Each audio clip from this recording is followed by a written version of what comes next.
Study fit with Maulik Chaudhary YouTube ચેનલમાં આપ સૌનું હાર્દિક સ્વાગત છે. અચ્છા, ક્યારે એવો વિચાર આવ્યો છે કે આપણી જે ખામીઓ છે, જે આપણને નથી ગમતી, એ જ કદાચ આપણી સૌથી મોટી તાકાત હોય? આજે આપણે એક એવી જ અદ્ભુત વાર્તા સાંભળવાના છીએ જે આપણને અપૂર્ણતાના સૌંદર્ય વિશે કંઈક નવું શીખવશે. તો ચાલો, આ તૂટેલા વાસણની પ્રેરણાદાયક વાર્તામાં ઊંડા ઉતરીએ. આ એક એવો સવાલ છે જે આપણને બધાને વિચારતા કરી દે, ખરું ને?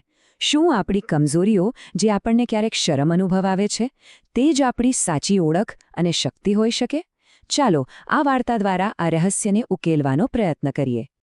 તો વાર્તાની શરૂઆત થાય છે એક સુંદર ગામડાથી, અને આ વાર્તાના મુખ્ય પાત્રો છે એક સ્ત્રી અને તેના પાણી ભરવાના 2 વાસણ, એમનું રોજિંદા જીવન, અને એની આસપાસ જ આખી વાર્તા વણાયેલી છે. આ સ્ત્રીનો રોજનો નિયમ હતો: સવાર પડે એટલે એ નદી પર જાય અને 2 વાસણમાં પાણી ભરીને ઘરે લાવે. પણ આ બંને વાસણો એક સરખા નહોતા. એક વાસણ એકદમ અખંડ, સંપૂર્ણ હતું, જ્યારે બીજામાં એક નાનકડી તિરાડ હતી. હવે જુઓ, બંને વાસણોની લાગણીઓમાં કેટલો મોટો તફાવત હતો.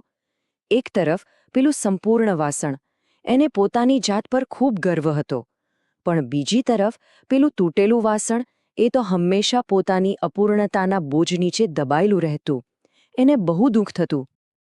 ચાલો, હવે આપણે પેલા તૂટેલા વાસણના દુઃખને જરા નજીકથી સમજીએ. એના મનમાં નિરાશા અને હીનતાની ભાવનાએ ઘર કરી લીધું હતું. એ રોજ પોતાની જાતને તિરસ્કારની નજરે જોતું. બસ એના મનમાં આ એક જ વાત સતત ઘૂમતી રહેતી: હું નકામો છું. આ શબ્દો એની નિરાશાની ઊંડાઈ બતાવે છે. એને લાગતું કે એનું કોઈ મૂલ્ય જ નથી, કારણ કે એ સંપૂર્ણ નથી. અને પછી વાર્તામાં એક મહત્વપૂર્ણ વળાંક આવે છે. એક દિવસ ભગવાન શ્રીકૃષ્ણ ત્યાંથી પસાર થાય છે અને આ બધું જુએ છે. અને તેઓ આખી પરિસ્થિતિને એક સાવ અલગ જ દૃષ્ટિકોણથી જુએ છે. કૃષ્ણએ પેલી સ્ત્રીને એક બહુ જ સરળ પણ ગહન પ્રશ્ન પૂછ્યો. આ સવાલ જ વાર્તાના મુખ્ય રહસ્યને ખોલવાની ચાવી છે. એમણે પૂછ્યું કે ભાઈ, જો આ વાસણ તૂટેલું છે અને પાણી ઢોળાય છે, તો પછી તો એને શા માટે વાપરે છે? અને હવે વાર્તાનો સૌથી સુંદર ભાગ શરૂ થાય છે. અહીં આપણને ખબર પડશે કે જે વસ્તુને આપણે બધાએ ખામી સમજી રહ્યા હતા, એ તો ખરેખર એક વરદાન હતું. પેલી સ્ત્રીના ચહેરા પર એક મધુર સ્મિત આવ્યું અને એણે જે જવાબ આપ્યો એ ખૂબ જ સરળ અને સુંદર હતો. એણે કહ્યું કે પ્રભુ, આ તૂટેલા વાસણને કારણે જ તો રસ્તા પર આટલા સુંદર ફૂલો ખીલે છે. આ જવાબમાં જ આખી વાર્તાનો સાર છુપાયેલો છે.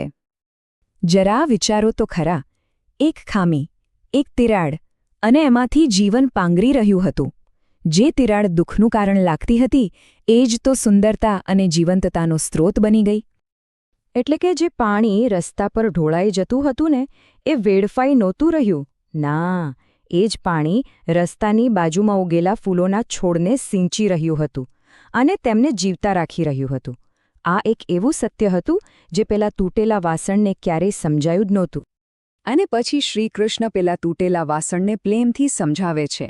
તેઓ કહે છે કે જેને તું તારી ખામી સમજે છે, એ જ તારી વિશેષતા છે.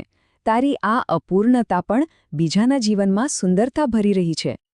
તો આ નાનકડી પણ અત્યંત સુંદર વાર્તા આપણને શું શીખવે છે? ચાલો, એના ઊંડાણમાં છુપાયેલા જીવનના અમૂલ્ય પાઠને સમજીએ. આ વાર્તા આપણને 3 ખૂબ મહત્વના સત્યો શીખવે છે. પહેલું, કે આ દુનિયામાં કોઈ પણ સંપૂર્ણ નથી. બીજું, કે આપણી ખામીઓ જ ક્યારેક આપણા માટે આશીર્વાદ બની શકે છે. અને ત્રીજું, કે આપણે જેવા છીએ એવા જ અદ્ભુત છીએ અને સ્વીકાર્ય છીએ. અંતમાં આ વાર્તા આપણને શીખવે છે કે ભગવાન તો તૂટેલા હૃદયમાં પણ સુંદરતાના ફૂલો ઉગાડી શકે છે. તો શું આપણે સૌ આપણી ખામીઓને સ્વીકારીને તેમાંથી સુંદરતાનું સર્જન કરવા તૈયાર છીએ? આવી જ અવનવી માહિતી અને પ્રેરણાદાયક વાતો માટે study fit with Maulik Chaudhary YouTube ચેનલને સબસ્ક્રાઇબ, લાઇક અને શેર કરવાનું ભૂલશો નહીં. આભાર.